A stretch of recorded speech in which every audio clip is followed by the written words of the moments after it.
Okay, we are back. Let me take a sip.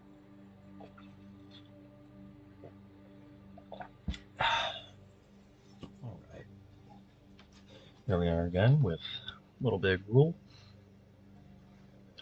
Let me make this a little smaller. I haven't used this in a while. Nice. Okay. Let's pull up the deck. I forgot to get my Huntsman's Revenges last night. I pulled them aside when I was at my shop. But I forgot to buy them at the end of the night. Okay, so let's take a peek at what we're working with. Got a Throwback, Liberator. Can't remember all the changes from the other night. I did want to try a Xenagos in place of the second Sky Sovereign. I'm noticing a downturn, or a downtick in the amount of Sky Sovereigns that are showing up. So I kind of want to try Xenagos. It's kind of an interesting tutor target with Huntsman's Redemption. I don't have to ever draw 2 of my legendary permanents if it's only 1. I still want this back, the 4th of Crowan War. I hate Lovestruck Beast, so I might just cut that for the war. Just have a single copy. Not really to tutor for, but just filling space. I just don't want to have to look at that card. Let's check the store. So, how's everyone been so far this week? Finishing up Tuesday. I am ready for, I guess, the week to be over already. This art is all really cool. I really like this Innistrad treatment. I don't like the vampire one very much. But, okay, so let's get going. Green cards, green cards. I should be able to complete these, right? I think I'm going to re-roll this one and hope that I can... Okay, yeah, I can finish that one tonight. Alright. Yeah, I don't really have too much to talk about this week. Played Modern last night, trying to figure out my deck for this weekend. I think I'm still between I'm leaning heavily towards Yawgmoth because it's just very good. All the cards are good now. But I also kind of want to play Coffers. It's boring, but it is fairly effective. And I think the build I was working on before I switched last week is still pretty decent. Probably cut down on Invoke Despairs while playing against Bilbo. Frodo.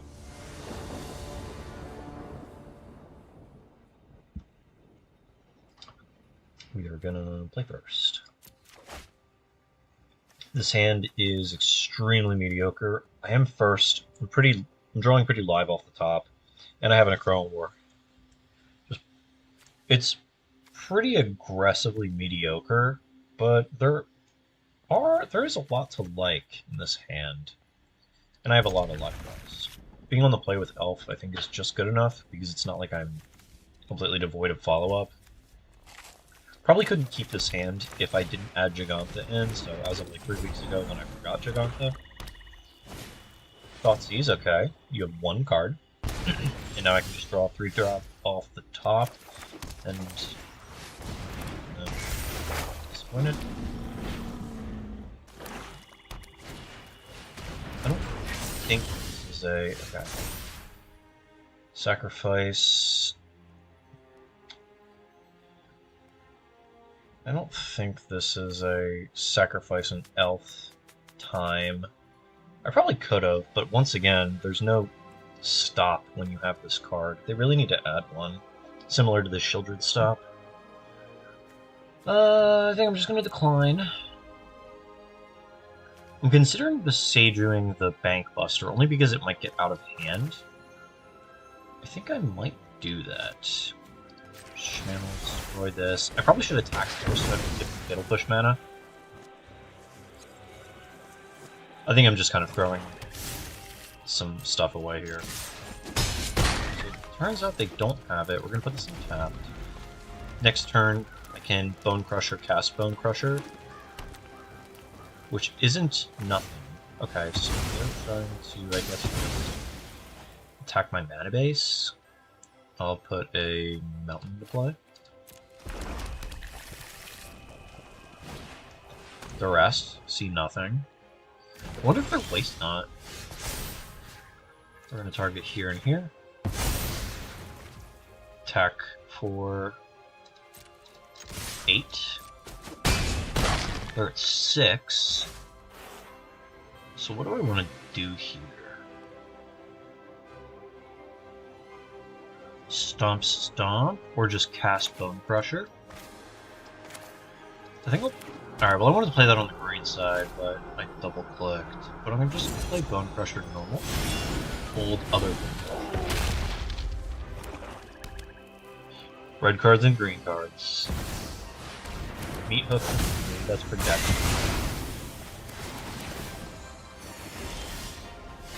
Yep, just some good old-fashioned red cards, green cards. I like this deck, it's fun. It's fun, and I think it's like a pretty good viewing experience considering it's all very above board. There's nothing too weird or fancy going on.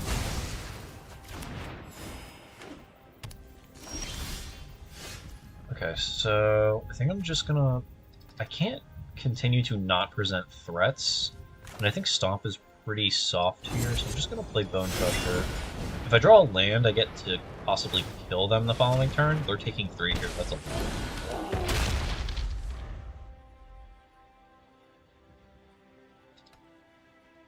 So they're just dead on board to a Bone Crusher Giant now.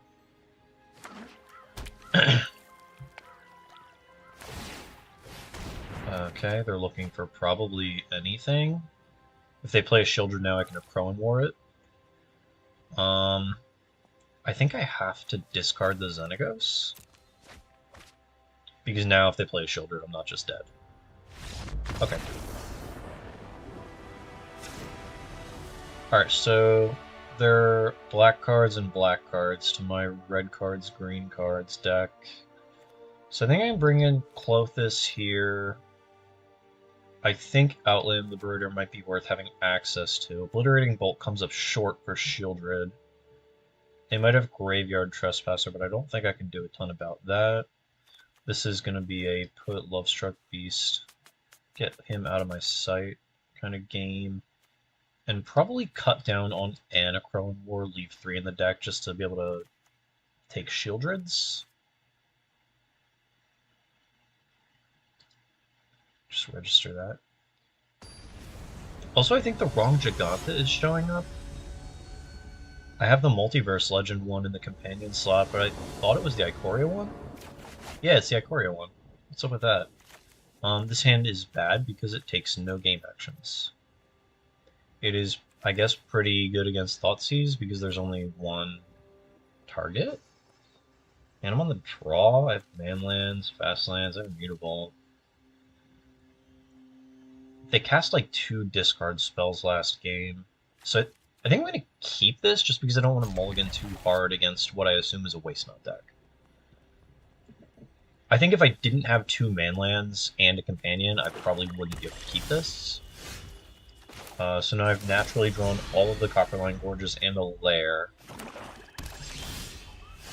It's possible that I should just go Copperline, Copperline, Copperline, and just play a tap land, but I don't think so. I don't think that's correct. I don't think it matters really the order as long as I get all of them to enter untapped.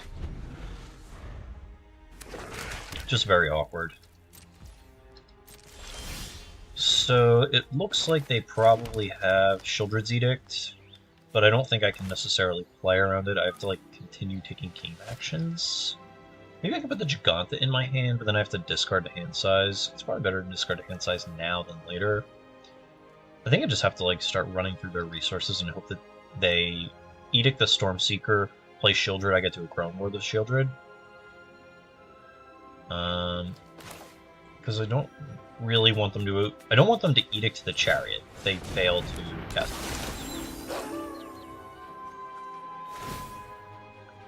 Here's where they probably let me attack.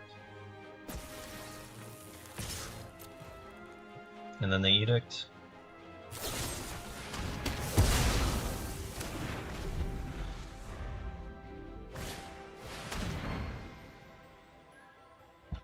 It's also kind of nice to get the Alright, so we're going to discard this and this? Yeah. It's nice to get day-night going in my experience, because then, like, they have to do something. If they ever let it flip to night because they're trying to play the control role, all my other cards just kind of get better. Kind of just a consolation. Oh god, this seems not good. Nobody knows Dominaria's shadows. Yeah. I'll sacrifice the cat token. One of your friends has to leave. Okay, so this is cool because I get to play, yeah, I can Wingding, make a Mutavault, play a Huntsman. Now I get to populate the Beast token.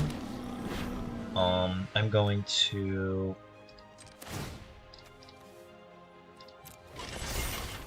go to combat, attackers, Chariot at face, Mutavault over here, populate the Beast, which is really cool. I'm enjoying this card more and more as I play with it, and feel very silly for using Question Druid as long as I did. Yes, I will sacrifice the other cat. Off you go. Sacrifice a creature. I will... do I decline? I don't think so. I kind of wish I got a stop here so I could sacrifice a Mutavault. Go get a Xenagos. Which one did you have to read, the Saga? I think I'm going to...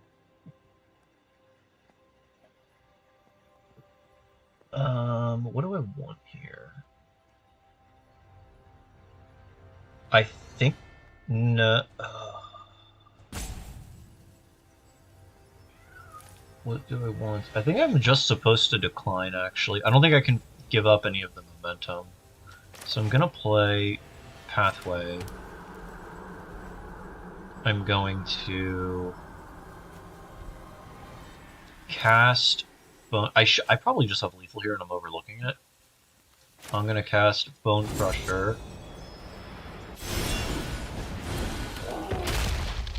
I'm going to animate the Chariot. I think I'm just going to go to combat. I have 10. I can animate this. There's no way I'm not making this more complicated than it is. Okay, yeah, he's getting fed up. Okay. Yeah, the Saga's super cool. I love that it's just a callback to the Innistrad and Eldraine Garruk story, but it's a lot of the same effects that are on Garruk Relentless and Garruk Wildspeaker. I just think it's super cool. It was one of the cards that I really liked, but wasn't sure it was going to show up, like, in decks. But I thought maybe Standard. Really glad that it's showing up in Pioneer and being an actual improvement instead of just kind of like a tech choice or something cute people are trying out.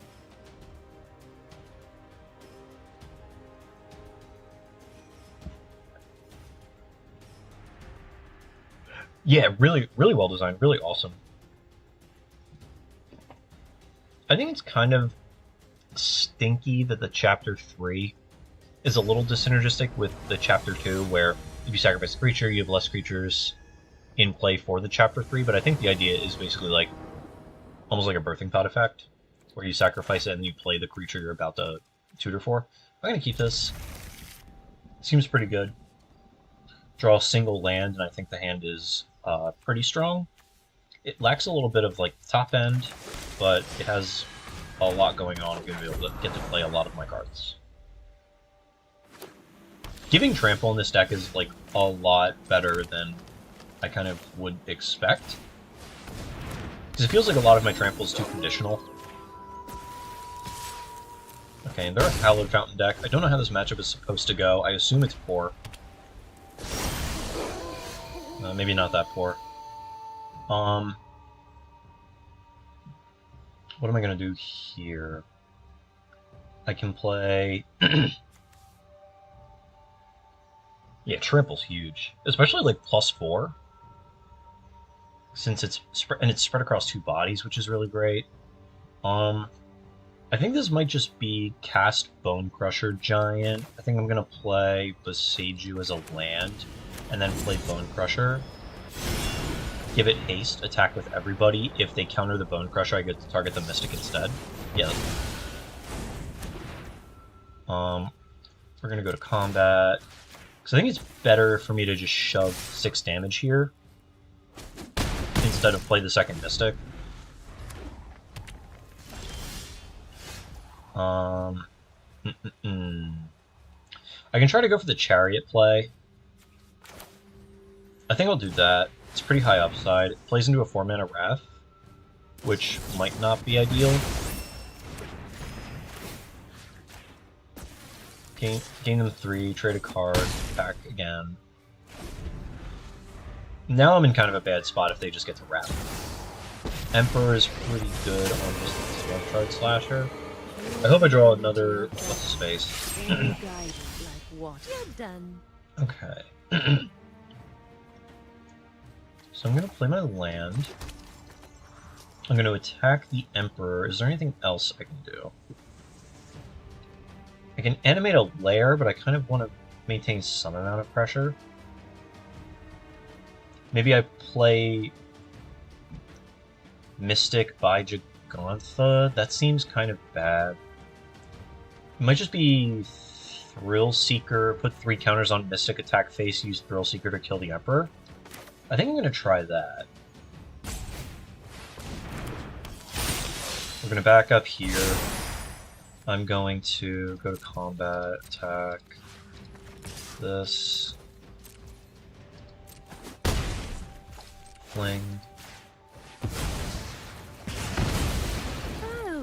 Probably not the best trade for me, but it seems like the best way to allocate the resources at the time. So I can attack for 3 again, or I can just channel the Sokens and attack for 5. What could they possibly have at 5 mana? They can make a Shark token. Yeah, Shark token, trade with my Elvish Mystic exactly, which would be kind of stinky. I could also just buy the Gigantha, attack for 3. That might be better. I can't animate the lair. They have the field up. Okay, so there's the Shark. I don't think there's anything to do about that either. A lot of their stuff just lines up really well, it seems.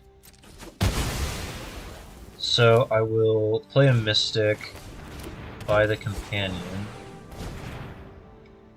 I can play the Sokenzen next turn for my 5th mana for Gigantha. I think I'm going to hold it for now.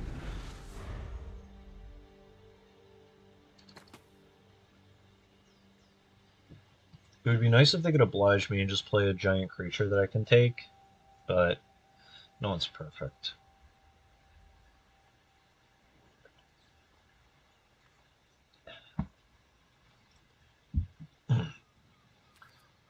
Yeah, so for this season, for this weekend's RCQ, I have like half a mind to just put coffers together and play that. But, okay, so what am I going to do here? Attack for 1, just play into another Shark for 3. That seems horrible. I can play Sokenzen, a Seeka's Chariot,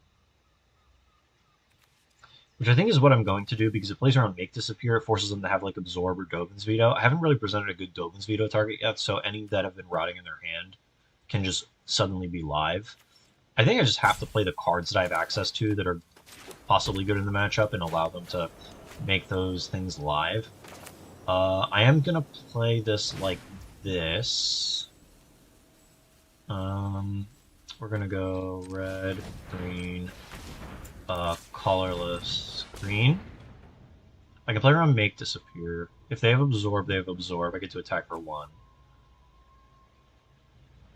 I think they're trying to consider what 2-mana card I could possibly follow up with, and the answer is just I don't have one. I guess the answer is Stomp. Okay, so they're Sharking for 1. They're trying to draw, I guess, a Make Disappear. Oh, they're making a creature to sacrifice to the Casualty. Okay, that's unfortunate. Because now they can make me have to pay 4 instead of 2. Yeah, this is exactly what's happening.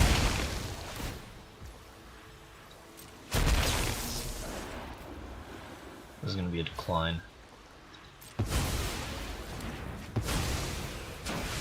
Alright, so now I'm just going to attack for 1. Yeah, I have half a mind to just put coffers together because I think it's pretty well positioned. I think it goes over the top of a lot of things happening right now. Go to combat. We're gonna... I guess I have to attack. I gotta start doing something. I think I'm just gonna jam the Giganta here. But I think I'm just gonna play Yawgmoth. I think it's extremely good. I'm still settling on a build. I think I'm getting pretty close. I'm almost settled on like the entire 75. As long as I don't talk myself out of playing Yawgmoth and play something worse. Alright, so here's probably where I'm getting Sunfalled, or Supreme Verdicted. I don't know what they're on recently.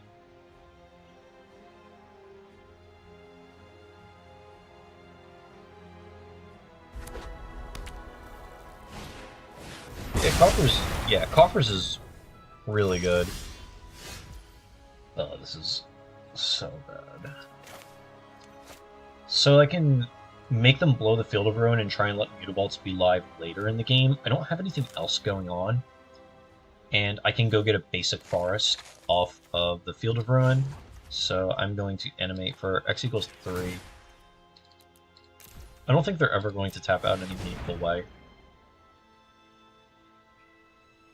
to allow me to get this Lair of the Hydra to do anything. But I think being able to make them use it now is better than them just getting to hold the Field of Ruin forever. Oh, this is like a worst case scenario. I might as well just concede on this one. And I will protect my So, but I think Coffers and Yawgmoth are both really, really good picks. I played, yeah, I only played Yawgmoth twice. I like how the builds are right now. I have 2 Thoughtseizes in my sideboard again to go with like the 2 Fatal Pushes, Legion's End Pylon. Okay. So they're gonna probably make a Samurai next turn. I'm gonna play this, and I'm gonna try and Chrome more the Samurai. Gaining that 2 life though is such a beating. I think they're gonna blow the Field of Ruin on the Mutable. Oh no, they're just gonna flashback.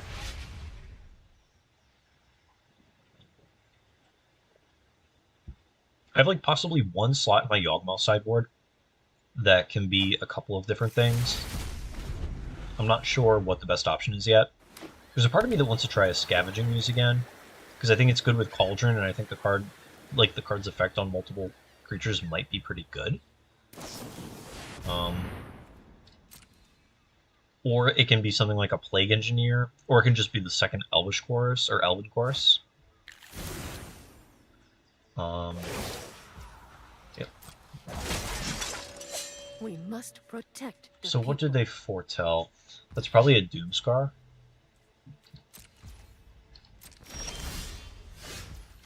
Alright. So we're gonna do this. I'm going to try and war the Samurai. Make Disappear yet again is a hard counter here because they only have 1 creature. They can just sacrifice it to the casualty, and it's just as good as countering the Chrome War, even though it's also counter it. Alright, so I think I'm just gonna go to the next game and save more time.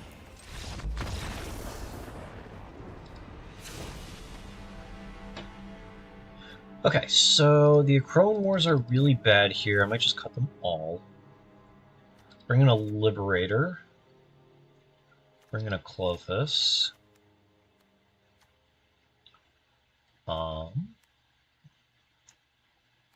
I don't know if any of these removal spells are good.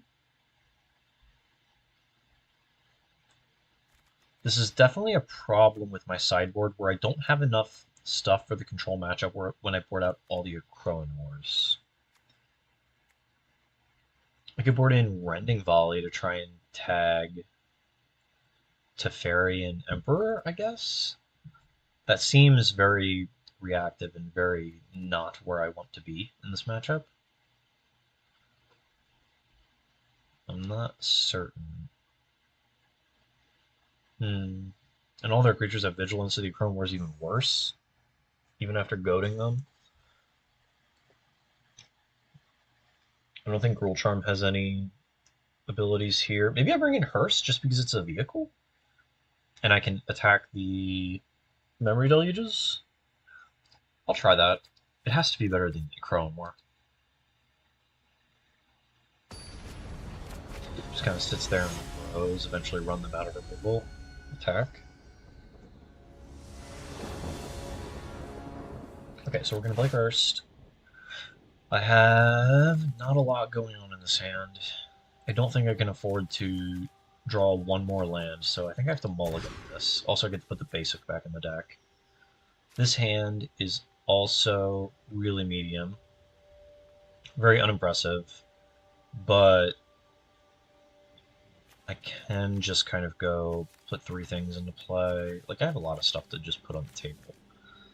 I think I keep the Clothis. I think I put the Hearse on the bottom, because I don't think I can afford to draw a second one, and I'm already not super excited by the card in the matchup. There was a consideration to put the Farce back in, so this way I didn't get Field of Ruined out of the game. But I decided to keep it because I think, especially on the mulligan, I just need to be able to cast a lot of my cards on time. I'm going to try... I want to try and hold the Farce for as long as I can, but I don't think I can afford to play Boseiju yet. I want to be able to hold it in case I draw land, and I still have the Disenchant in my hand. Alright, so now this is a great time to play Boseiju. I think I'm gonna play the Mutavault, and I'm going to ignore the 1 point of damage and just put the Jagantha in my hand now.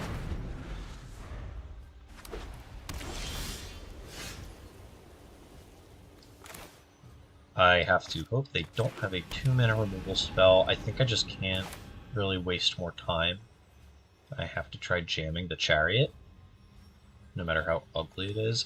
I feel like that's a losing kind of proposition in the matchup. I want to just attack for 3 now and play an Llanowar Elf instead of playing into counter magic.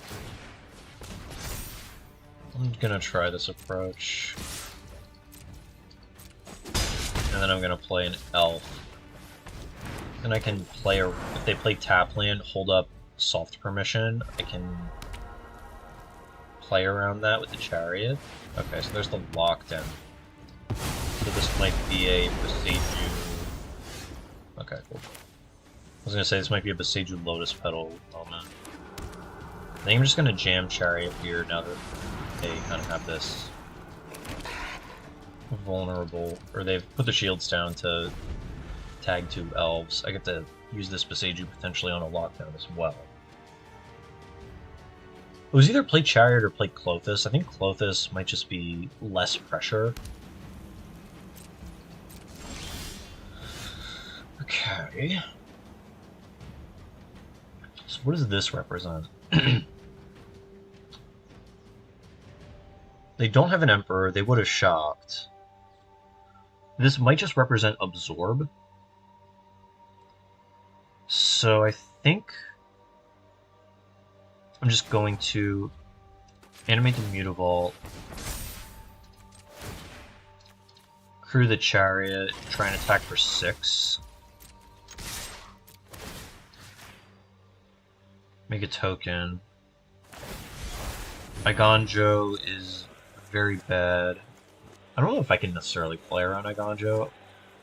It's possible I should.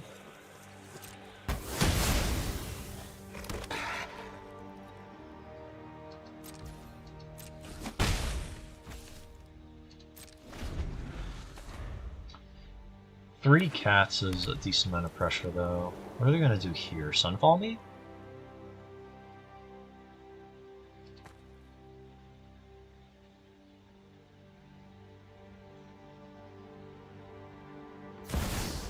Okay, they're just going to Teferi.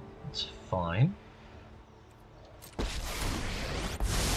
going to untap 2 lands. I get to clean that up pretty easily. Let's skip to the good part. I think I want to Boseiju. This attacks, end step, I'll respond. Oh, it doesn't target. Okay. It's annoying because it puts Absorb back online, but being able to just get my Lana Whirls back maybe is enough.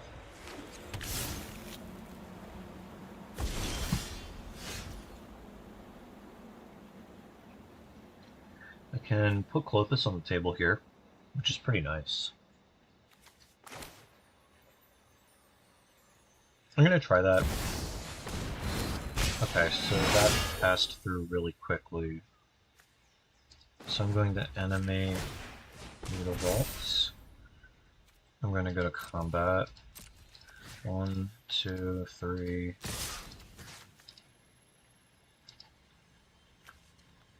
Do I overkill the Teferi?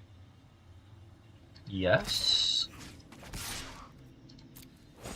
This might be a waste of damage, and they might have passed priority really quickly to signal that they don't have anything to do in response, but I don't really want to think that it was just kind of a really fast one on purpose. However correct that is, or is not. I think this is just where Clothis has to clock them, so I'm going to exile Verdict. I'm going to attack for 2.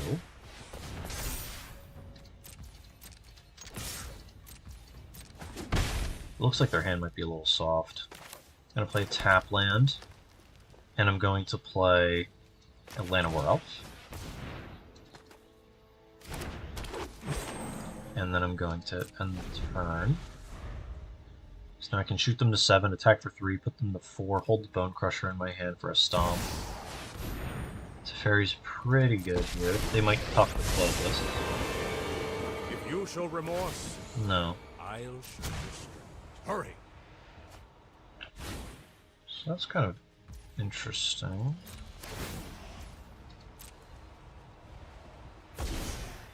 Go to my turn. We're gonna Clothis the old Teferi. I'm going to animate this Mutavault. I'm gonna attack Teferi for 3. Hopefully they don't block and I get to stomp the Teferi. Okay. Take that, get the clue. Take the damage. This might just be... to phase you out of time?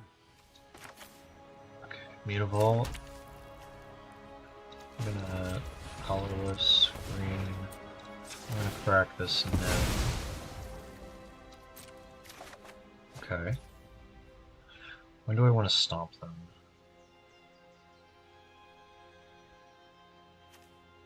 Stomp them now before they get a card.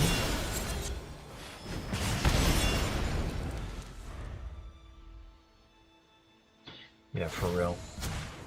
Keep up the pace. No remorse for Teferi. So there's that. So I can... Okay, so I'm just gonna exile everything, so now all my stuff is kind of messed up. I can go Stormseeker Mutavault, attack them, kill them, or attempt to. Okay. Pretty lame.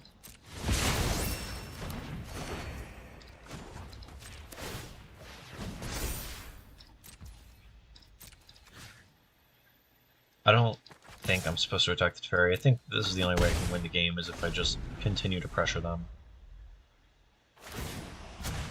If I draw untapped land, I can animate Mutavault, Thrill Seeker on the Mutavault, attack for 4, fling 4.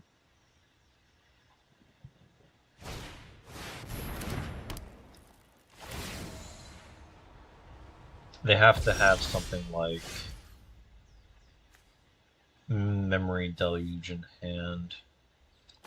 Wish that was an untapped land. I think I have to go for deal 4.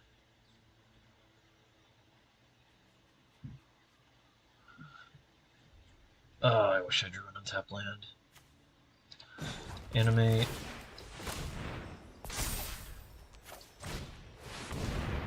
I wonder if it was correct to Thrill Seeker on the token the following turn. Gust. I think I'm just gonna pack this one in. I don't think it's correct for me to draw Thrill Seeker again. No, because I don't think so. I think I just have to put it on the bottom. Next to combat, no attacks, can't attack and go 2-2. Keep up the pace. Pretty good. Yeah, I just have no way to catch up, so we're just gonna call this one.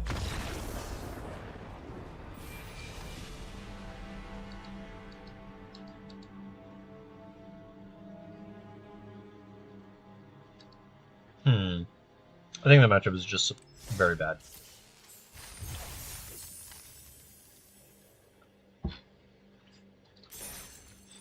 Okay. Let's go again.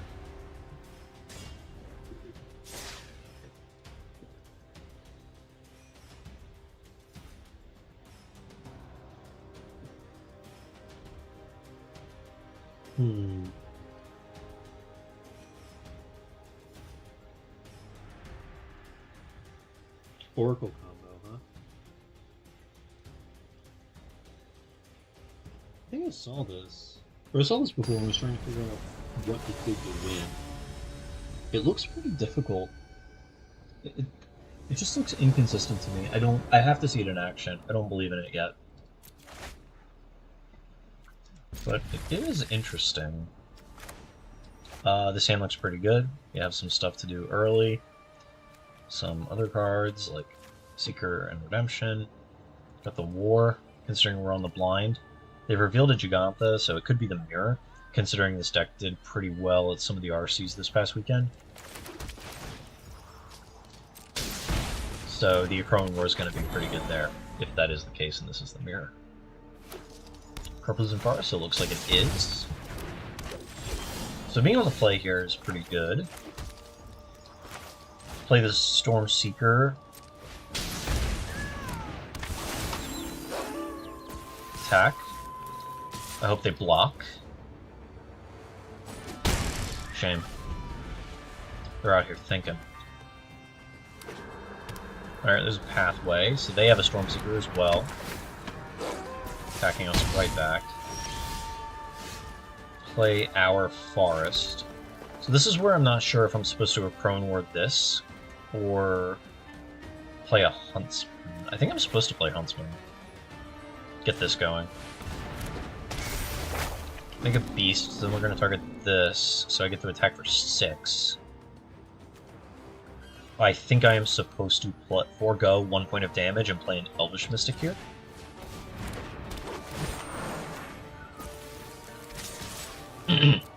Elvish Mystic gives me an option to block, but also gives me one more thing to sacrifice on my main phase, which I remembered to put the stop in this time. What do I want to get with my tutor? I can get Xenagos, which is pretty cool.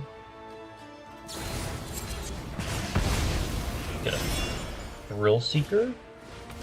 Oh, they look tight on mana. So what punishes that? I don't think I have any tutor targets that punish that. Oh, wow. I'm going to float a green, resolve this, sacrifice a Mystic. Does Xenagos give Trample? No, only Haste. Jamming Xenagos might be pretty good here. It makes your creatures massive. Still got Lovestruck in the deck. I don't think there's going to be a better spot for Xenagos ever. I'm going to play Boseiju as a land. I'm going to auto-pay. 5. Resolve. Okay. Oh, Xenagos is just going to make them so much larger and the trample the following turn from Chapter 3. Streamer, what are your thoughts on the 2 RC results we have? I haven't looked too carefully because they're Pioneer, right? Glittering Bolt. Do I bring it in the festivities? This might be good on the draw. I'm not sure. I know Lotus did really well, correct? And I think there was a Gruul deck that did pretty well. I think Heroic also came out of the woodwork to abuse everybody who was trying to play Rectus in green. Beast is probably good on the draw. These are all probably good still. Ooze is probably nice to stabilize with. Thrill Seeker seems like the kind of card that's really good for that last bit of reach. Probably pretty poor on the draw. I'm going to keep you just as a blocker. Oh, Clothis? No, I don't want that. I brought that in mistakenly. All correct. Yeah, that was just some commentary I was reading on Twitter. I don't have a lot of my own thoughts on it, unfortunately. I'm just like a little less invested in Pioneer right now. This might be pretty... This might not be what the matchup is about on the draw. I think I can trim Amiglos. He's so good though. It sucks. Hate cutting him. I'll just cut... I'll cut Ooze. Lotus did well in Europe. Kind of unsurprising. Lotus does the best when people are not really thinking about it. I think it's pretty easy to kind of discount Lotus overall. And I'm really surprised so many people do that at basically every RC.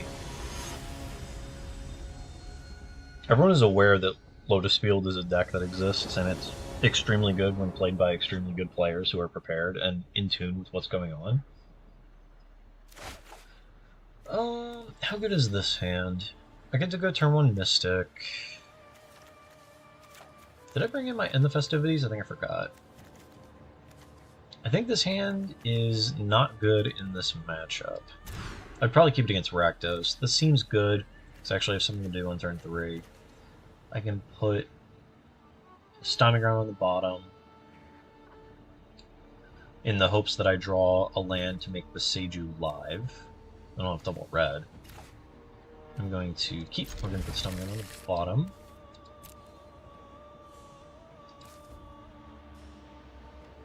But it's always interesting when, yeah, just say the Lotus main. You got seduced by the rat, and you guys are playing Grease Fang, I think, way too long.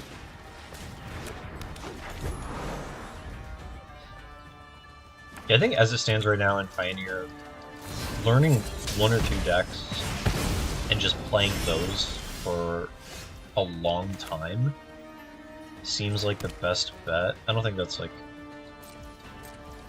a terribly hot take though. Because the Phoenix players, when Phoenix is good, always do well. We're gonna let that resolve. I'm gonna go to my turn. I'm gonna play... Okay, so here's the thing. Do I play Stormseeker attack into the Bone Crusher Giant? They're on 3 cards. Did they mulligan? I wasn't even paying attention. I'm gonna play the Seiju. I think I play Stormseeker, and I attack. I get to get ahead on the damage race if they don't block. If they do block...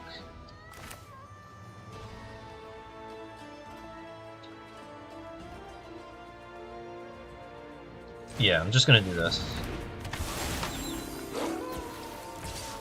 If they block, the board is clear, and I have more cards in my hand than they do.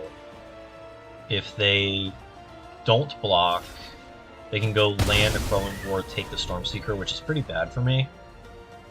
But I don't think it's the worst. Okay, that's why you played it so long. Do I Obliterating Bolt here? I think I just want to present something. I think I just want to Stormseeker again. See if I can run the same play. See what they do this time. They're once again blocking, so now we're just doing real combat grades.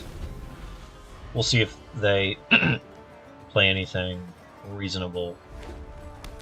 5 mana, are they just gonna Sky Sovereign? Excuse me. This must be why people don't drink milk while they are doing long stretches of public speaking.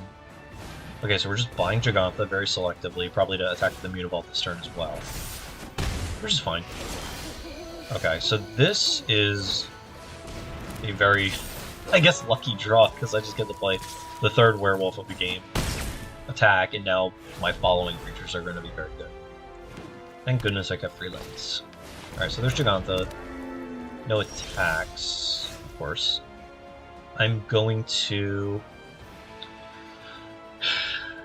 So I want to use Chariot to copy a Beast, but I think I have to...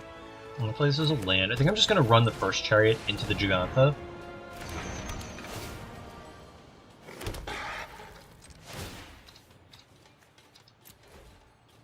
Animate. I'm going to give the Chariot Trample. I'm going to run my Chariot over the Gigantha. I'm not going to attack the Slasher into them. I'm just not feeling that ambitious. I just want to get my Chariot off the ground. And I get to deal a little bit of damage. The second Chariot is perfectly set up, though. We have all these tokens. This Chariot's going to get to come down, attack immediately from the Slasher. Even if they can cast 2 spells, the Reckless Stormseeker can still give it haste.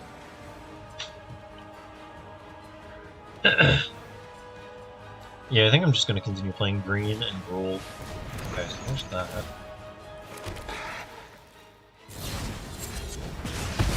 Respang is such a good deck in theory when everything works out, but it just seems like I'm not sure. I don't particularly like Respang, and I can't explain why. Alright. The card style cats look really cool with the icon. So we're gonna play this. I get to attack the... I can attack everyone and make them... No, that's not gonna work. I can play Huntmaster's Huntsman's Redemption, give the Beast haste, and attack that in along with the cat tokens. I think I'm gonna do that. Yeah, let's do that. Because then I still get to attack with a 4-power creature. They can try and trade the Chariot off, but that seems poor.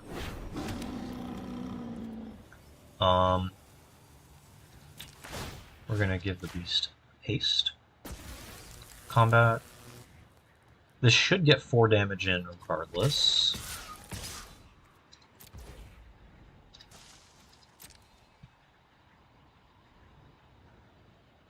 So now they have to decide if they want to trade Chariot for Beast Token, or if they want to throw the cats in front of the other cats. Alright, that was pretty cool.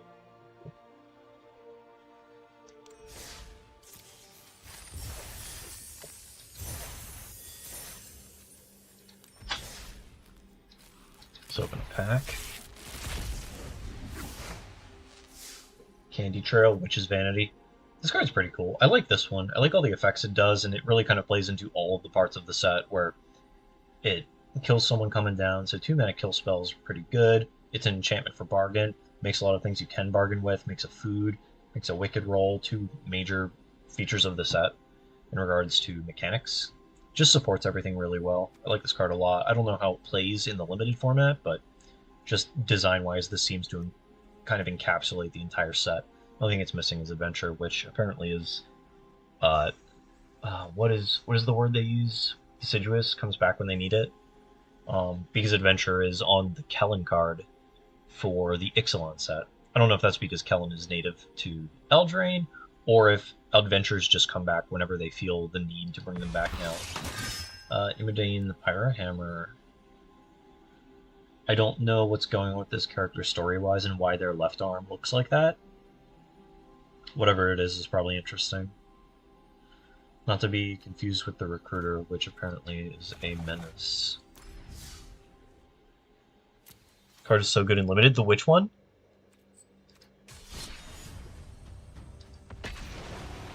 That's reassuring. I like that a lot.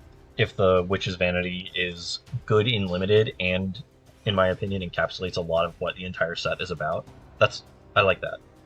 And it's a saga on top of everything, which is one of my favorite card types.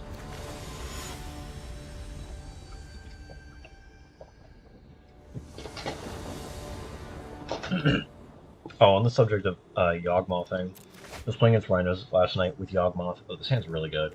I have Elf, Huntsman, and Chariot. Love this. I was playing against Rhinos. I corded for Hepatra with Yawgmoth out. I put one counter on each of their Rhinos, and they had 6 Rhinos. And then I proliferated, and I got 6 snakes.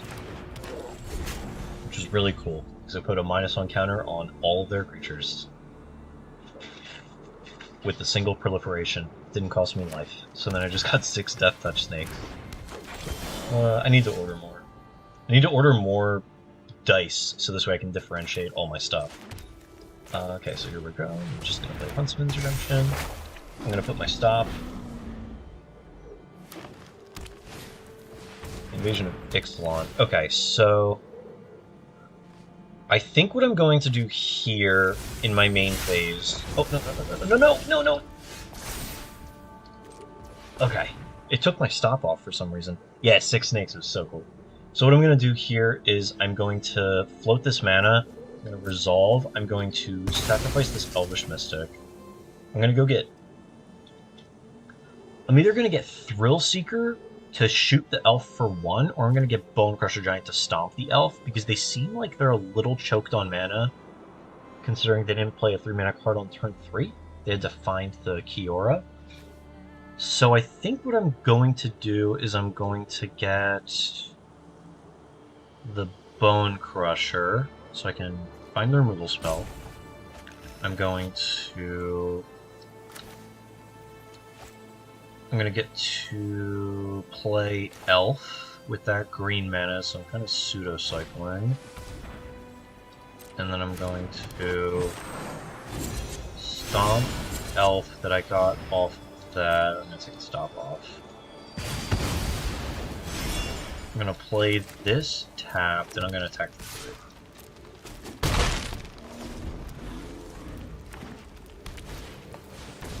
Lucranos, okay. So we're going to make this and this larger. I don't think it matters. And I'm going to... So I'm going to attack for 5 with the beast at least. I think I'm going to play the Boseiju. And I wish this was the backside so I can make this threaten to kill the Pelucanos as well. I think I'm just going to attack with Chariot. Or I'm going to play Chariot, attack with 5.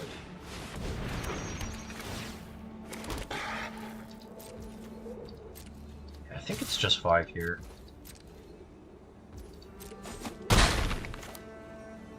Attack 5, play Elf. A little disappointing.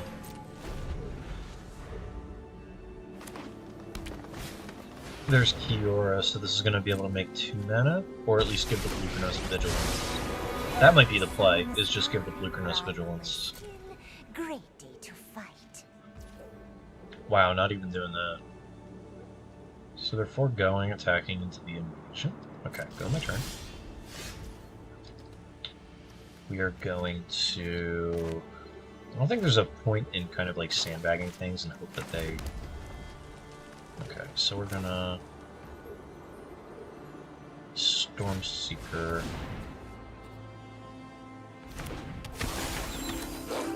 Bone Crusher.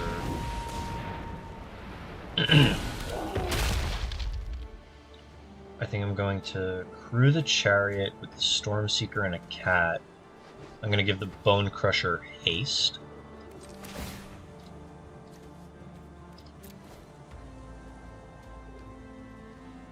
And I'm just going to try and attack with everything. Okay, that sucks. Yep, I'm going to take action. I'm going to put a Stomping Ground into play tapped.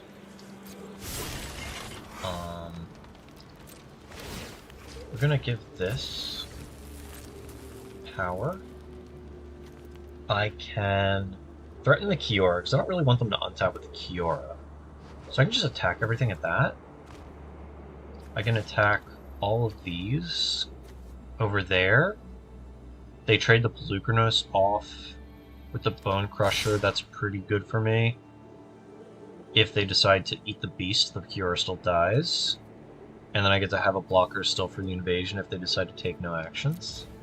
I think I'll do that. Okay. To clam up. Wasn't the cleanest turn, but I think that was the best thing I could do. Cavalier here is pretty cool. And they get a card. You're gonna nick those as well. This is pretty good for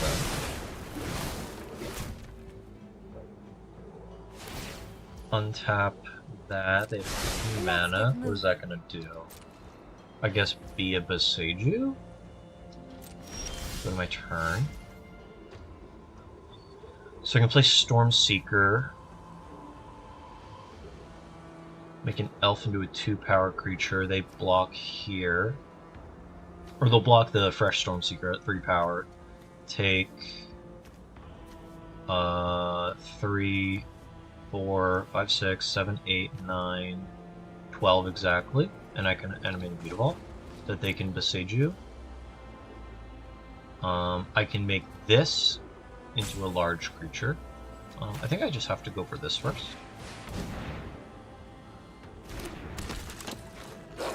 And then I will go to combat. Give one of these and one of these. Go to combat. Everybody attack. I think this is it. Maybe I should make them use the Boseiju that they're representing. I don't know if it matters because they can't use Boseiju to use my other attackers. Hello. We're playing the Gruul deck. Alright, what am I going to do here? I think I want this to just falter their blockers. And the Obliterating Bolts are pretty good in this matchup. I don't think I want End the Festivities. It might be worth it just to tag their elves. I'm unsure. I think Ooze might be kind of poor here. That's debatable though, because it can snipe Storm the Festival, or Storm the Festivals. I think Xenagos, this is just not the kind of matchup for that. Chrome War's good. Miglos is pretty good. Beast is bad. I think Thrill Seeker might be important to kind of shove the last bit of points through. I think I'll leave one in the deck, and I'll trim on a Miglos, and just run with this. I'm on the maybe I'm supposed to trim some Bone Crushers on the draw. I think I'm going to try that. I think I'm going to go down to 2 Bone Crushers on the draw, and leave in a Scavenging Ooze and the Miglos. Let's see how that goes. It might be correct to leave the Xenagos in, also as a tutor target. Just so I can get a large Stormseeker. Okay, so I got a Bone Crusher, a Stormseeker, and a Sky Sovereign. I don't know how important having turn 1 Elf is in this matchup. I want to say it's very important because they can't interact with it. And this hand just looks, on the draw, pretty slow. If it was on the play, I would at least be able to stomp their Elf turn 1. Yeah, Miglos is so cool. I got to use his all of his oil counters the other day in a game to give him Menace into their 1 blocker and pump him twice. So I could deal the last 8. Exactly. It was really cool. I think I have to mulligan this. This one I think is a keeper. It's not pretty, but I think it's going to get the job done. I think I'm going to be focusing on playing elves very early in this game. Turn 1 elf, turn 2 elf stomp, put Miglos back, use the Akroan War to take their large thing because I think I'm going to be sufficiently behind. Yeah, it was pretty wild. Okay. So right on cue. We're going to go Greenland Elf.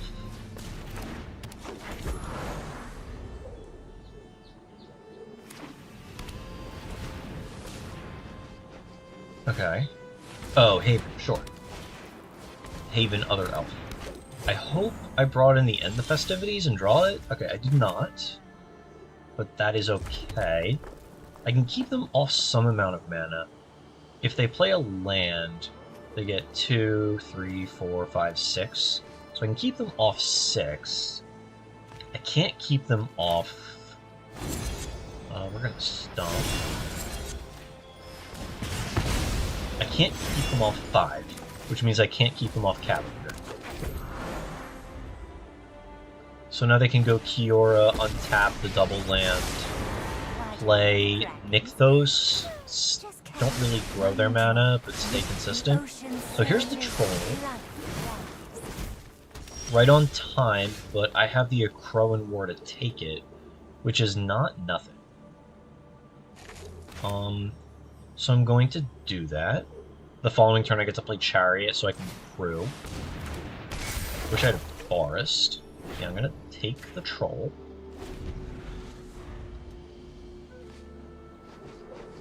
I'm also gonna get to goad the Elvish Mystic, which won't matter because they're just gonna make mana with it.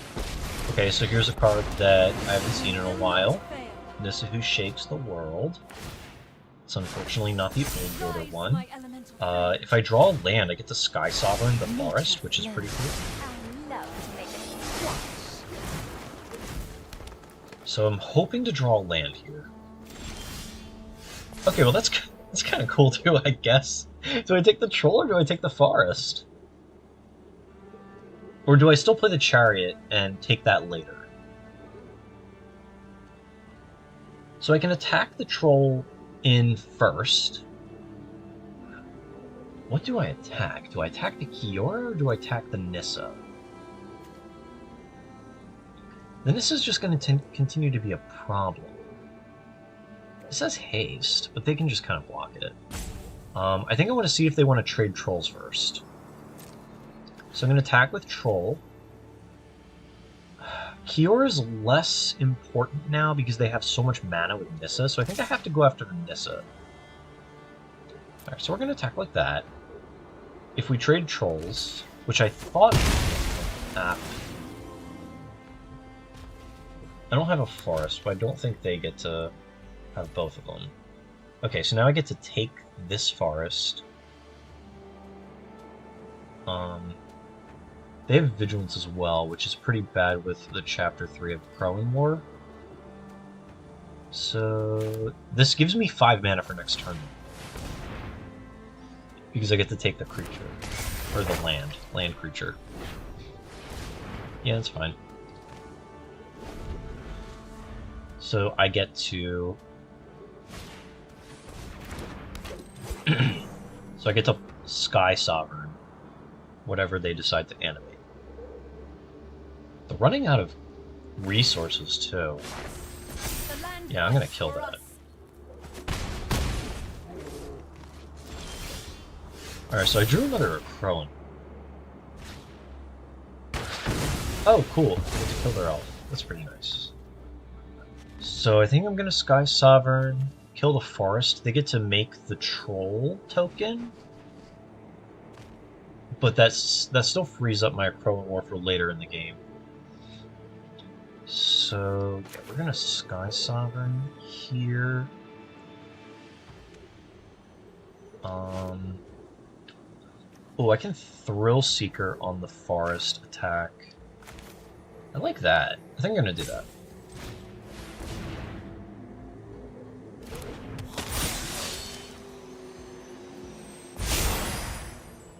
Okay, so we're gonna go to combat. We're gonna attack Kiora for 5, sort of force a block. Because this is part of the way they're gonna generate more resources in hand, because this is draws off of all the creatures. Okay, that's fine. We can throw their elf away.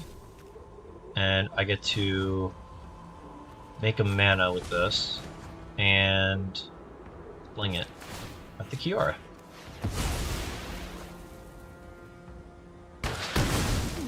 Well, this sucks. Yeah, it does. So I have to pressure the Nissa the following turn. Because I need to keep it from ulting, or else I can never answer the lands appropriately. This chapter 3, though, is going to be pretty painful if they want to cast too many large spells on their turn. Because if they use these creatures for mana now, they're going to deal damage to themselves. Okay, so there's the last Kiora. They're running out of everything. I'm just going to take the 6. I'm not going to block.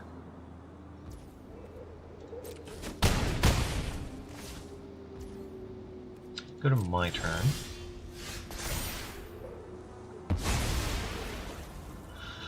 So I'm going to play a land. Do I Crow and War a forest? Or do I Sky Sovereign a forest? I think I want to go Crow and War. I think I'm supposed to take... I think I'm supposed to take the one that they can't destroy. Yeah.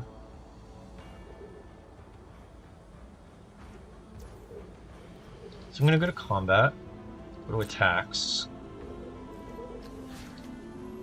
I'm gonna attack the Nissa. If they block, I just get to throw the Thrill Seeker at the Nissa anyway. They can block like that. And they get to activate their forest. Make a token.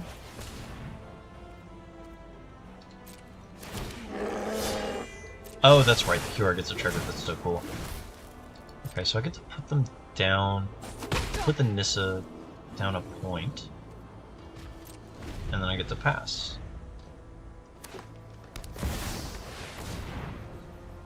It's a pretty good Cavalier. I don't think I'm playing this game perfectly, but I think their draws have been pretty good. The Nissa just does a lot of it. And it's a little difficult to contest, and they're getting to dictate the pace of the game because they have the Planeswalker threats that I have to dedicate some amount of combat to.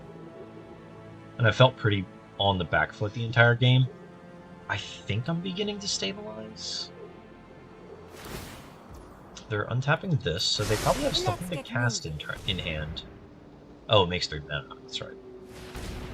7. What do we got? Oh, untap, make 10 mana, Storm Festival. Okay. That's so good. Yeah, this is really good. I'm surprised the real format is kind of like moved that far away from it. Like, I understand the concessions for the other slots in the deck, where you just don't have room for Nissa, and when you have to play stuff like Invasion of Ixalan, you don't have both. But this is, yeah, it's been pretty impressive. I'm almost wondering if something like Cityscape Leveler is just not the best fit in the main deck, and maybe you just want a Nissa. It could definitely just be like recency bias, considering how good the Nissa looks in this game. I think it's recency bias. Yeah, now they don't even have to like dedicate any effort to combat anymore.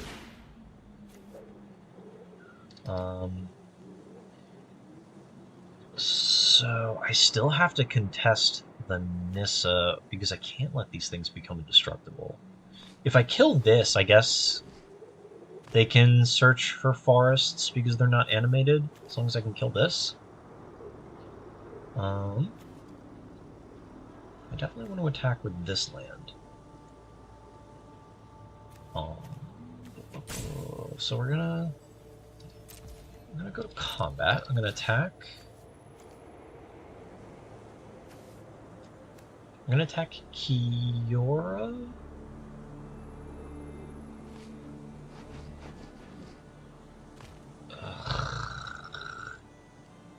Wish I had haste. I'm gonna attack Kiora.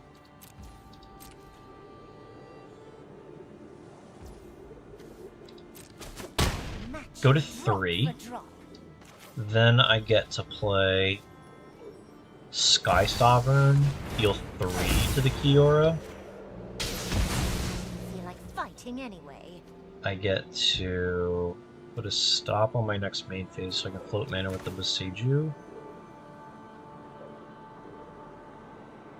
I get to play... I think I just want the Boseiju to be a blocker. Pay 2 life, and I think I just have to throw this here so this way they don't have an indestructible 3/3. Peace. Yeah, every time someone plays Nissa Who Shakes the World against me out of mono green, it just looks... It looks so bizarre that it doesn't show up normal. Okay, I think I'm just going to concede. I'm way too behind.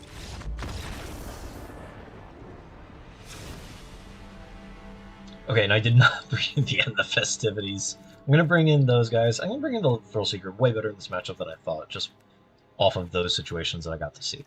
I'm going to take the Ooze out, and I don't think I want to draw a second Gruul Charm, so I'm going to only bring in 1. Also, it seems better on the play than on the draw. So I'm just going to run with this, remembering the end of the festivities this time.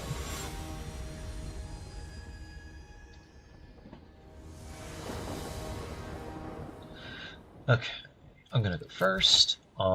This hand looks pretty good. I have the Bone Crusher for turn 2 and the Elvish Mystic for turn 1. I'm going to keep kind of hoping for the best. I think this matchup is much easier on the play than the draw, but I don't think that's a hot take. Looks like they're mulling to 5. Okay.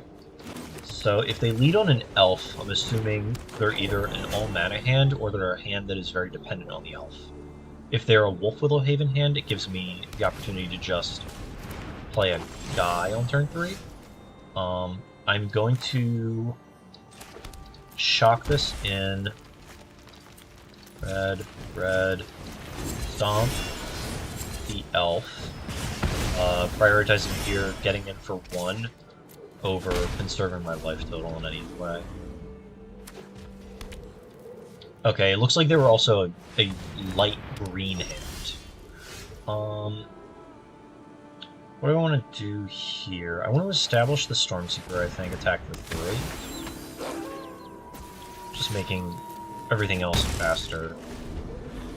Maybe this was the ideal turn 3, but I think... Okay, cool. They're basically dead now. I get to... I think it's just Jam Bone Crusher attack for a bunch.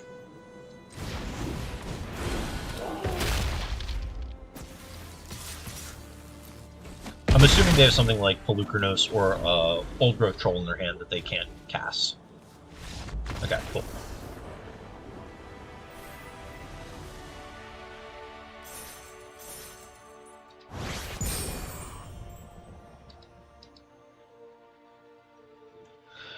Pretty good.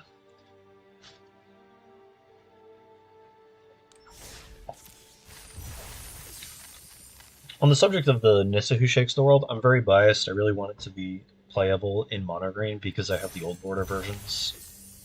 And I think they would look really good in my deck. So, alright, so we got that. I still need a Mythic wild card, and I don't remember why. Why did I want a Mythic wild card?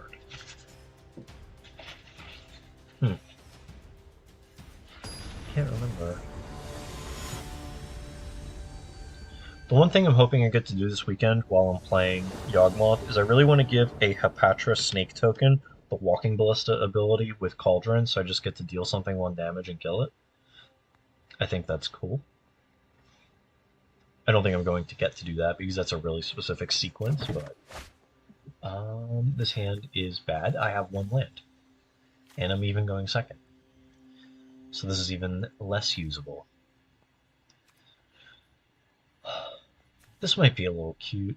I'm not sure though. This is actually this is probably very much too cute, but considering I cut a Lovestruck Beast to play it, I think it's fine because Lovestruck Beast is stinky. This is pretty good. Once again, my cutest card. My cutest soldier is in my hand. I'm going to keep this one. I'm going to put him on the bottom. He's a little far away. We're going to lead... I mean, I guess we're going to lead on one of these to play the elf, depending on what they do. If they seem aggressive, I'm not going to play the forest. Okay, so it's another Stomping Ground matchup. And they're playing at tap, so then we'll have a turn 1. They might Bone Crusher my elf, which sucks. But... So in that case, I think I'm going to... I think I'm just going to play this, because... if they end up playing a Chariot, and I get to hold the Beseiju that entire time, I'm going to be pretty happy I have it, and I didn't lead with it. Den, okay, not into that, but I have put it in this deck before. I think it's not great. Strangle, okay. We're gonna play this and kind of impotently hold up Stomp. Despite the fact that it's probably not going to do a ton this game. At least I have plenty of other 3-drops I can play instead. Weird. Just mono-tap lands. Sure, so it looks like I am going to get to exchange this Stomp for something. On their end step, we're going to Stomp, target, auto-pay.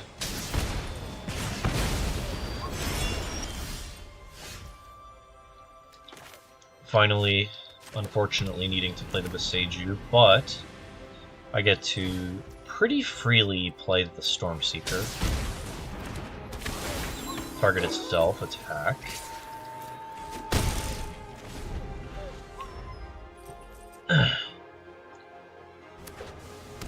Steam Vents. Alright, so now I don't know what we're doing. It looks like we might be blue for Stubborn Denial in paper, so he can still block. So I think I'm just going to play Mystic Pass, attempting to get the Growing War. Next to combat. You. Oh, that's so cool. No attacks and the fall on the next. Yeah, I get to just play the Huntsman's Redemption. And then I can cycle the Mystic into a land. Or I can just play a 4/3. This is actually cool. I did not even consider the Stormseeker giving a mana guy haste, so I can play him and a 3-drop on the same turn.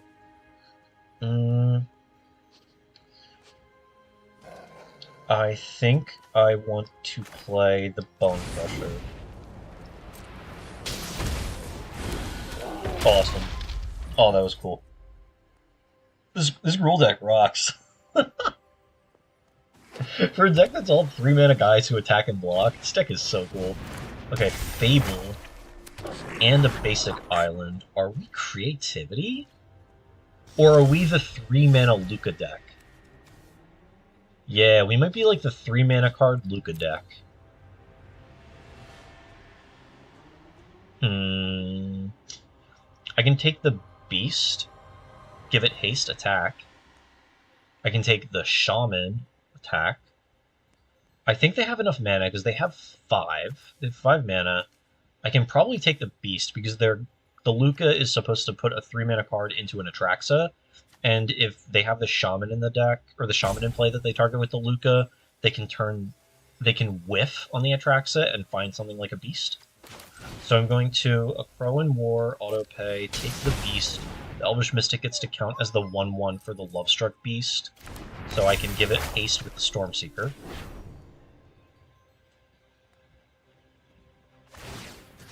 Haste. Now if they have something like Volcanic Spite, they can hit the Elvish Mystic and deny me the Lovestruck Beast attack, but I'm still getting to attack with the Stormseeker and the Giant. Beseiju on the Rowan War, that's awful. You know, for me, it's a really good play. We're going to submit 1. We're going to enter tapped. Okay, yeah, now they have the blocker again, so we're just gonna no attacks this. That was cool.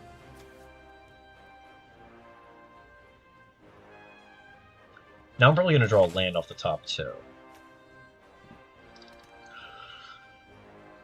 But that means I get to go double Huntsman, which means on the third turn I get to have double Overrun, or double Baby Overrun.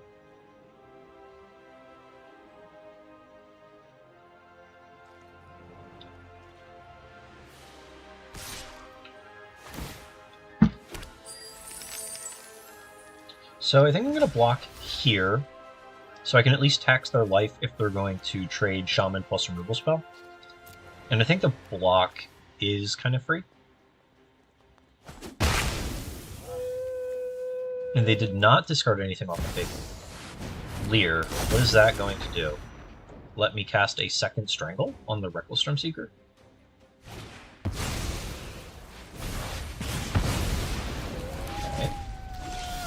Let them. Okay, there's the lamp that I have foretold.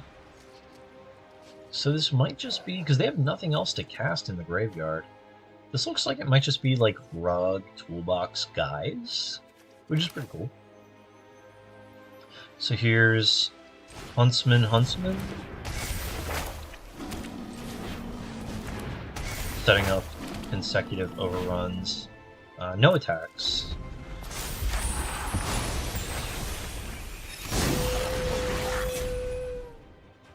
This deck's very odd. Questing Druid, very cool. Oh, this is exploiting Lear plus adventure creatures. Okay, I see what it is. Because there's the adventures. Got it. I had to see the Questing Druid to realize. Huh.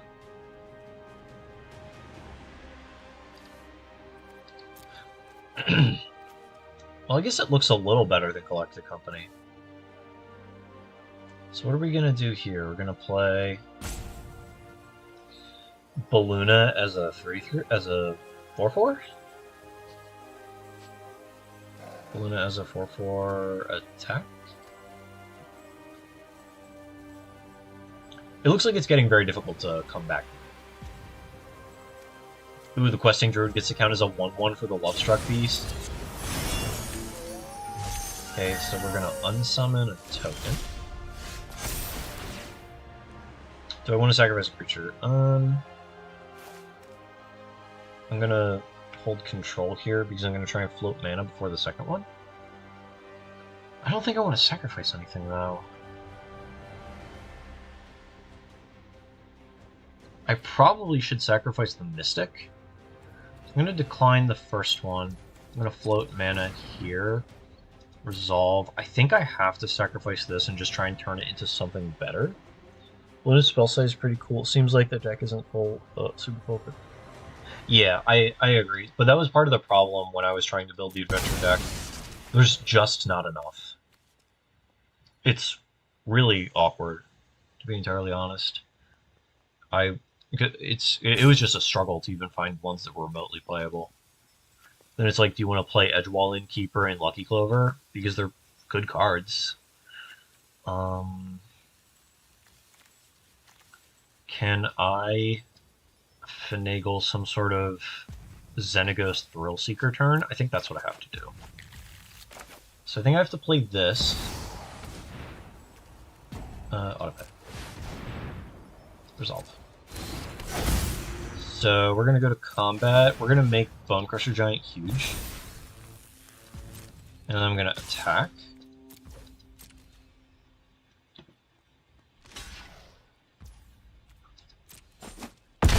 So now I'm wondering what the reflection of the Kiji is supposed to be. Oh, I guess they're just going to flashback Heart's Desire over and over again. That's annoying. My idea here is going to be double overrun on these guys, Thrill Seeker on Bone Crusher, Xenagos on Bone Crusher, attack for a bunch, blink.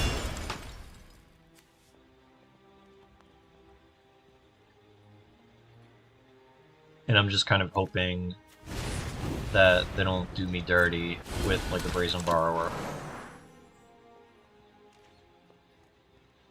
I think they have to have it, but I think they do have it in their hand. No blocks.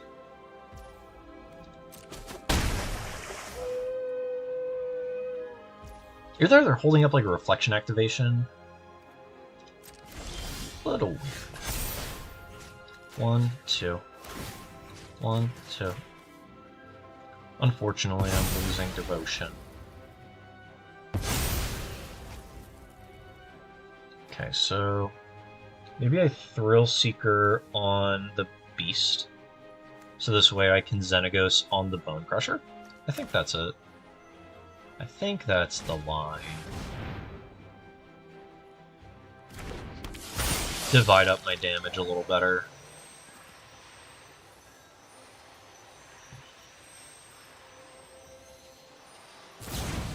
Knew they had the Borrower. Okay.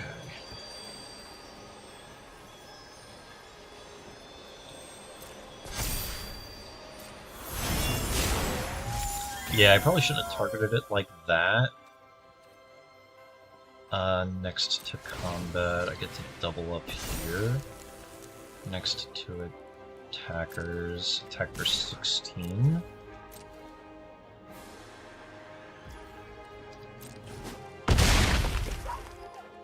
Okay. Oh, well, that's cool.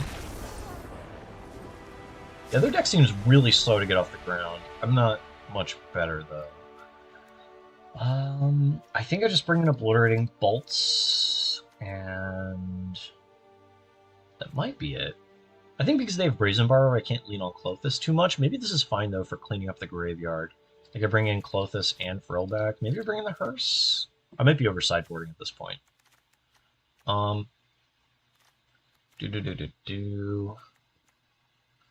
Maybe the War isn't good.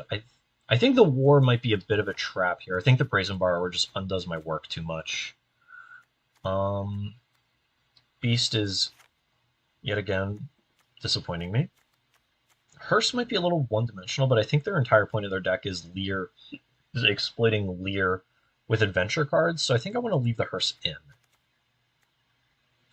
Frillback just blows up a graveyard. Klothys might be a little too slow. I think I can trim a Miglos. Yeah, Klothys might be a bit too slow. I don't think they can interact with it very well outside of the Brazen Borrower. Maybe the Brazen Borrower is reason enough to just cut it. Yeah, I think I can attack the graveyard well enough already with Ooze, Frillback, and the Hearses. So we're going to run with this.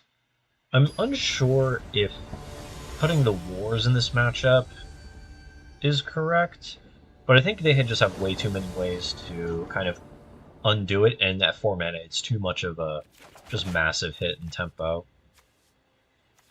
This is kind of mediocre, but it looks like I'm pretty likely to get some sort of elf to stick. Plus, I have a sideboard card with the Hearse, so I can kind of get going pretty early. There's no way to put their stuff in the graveyard, so maybe this hand is a little soft. I think I might just roll with this, actually. This looks a little better. I'm not super impressed with it, but I think I'm going to put the Sekenzen on the bottom. I'm going to lead with a Lair. Keep... Tap land, I'll lead with the Lair, then I get to go Copperline Gorge, hold up Bone Crusher, in case they play something like, Druid? I doubt it. They're probably just going to play Fable Huron 2, and I get to stomp the Shaman.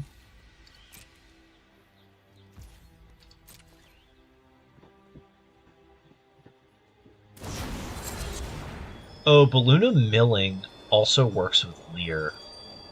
That's fine. I haven't played anything, so the Borrower's probably just gonna rot. They can't play both of these. Borrower rots forever. They can't play Druid yet. Has to attacks. I'm playing a 3-drop here regardless. I think I'm playing Stormseeker, so I think I'm gonna hold the Bone Crusher. Go to my turn. Let's play Karpluzin, so I don't have to make a decision yet. Play this, let them make disappear me. Do they have Volcanic Spite? They have something. Oh, it's a Borrower.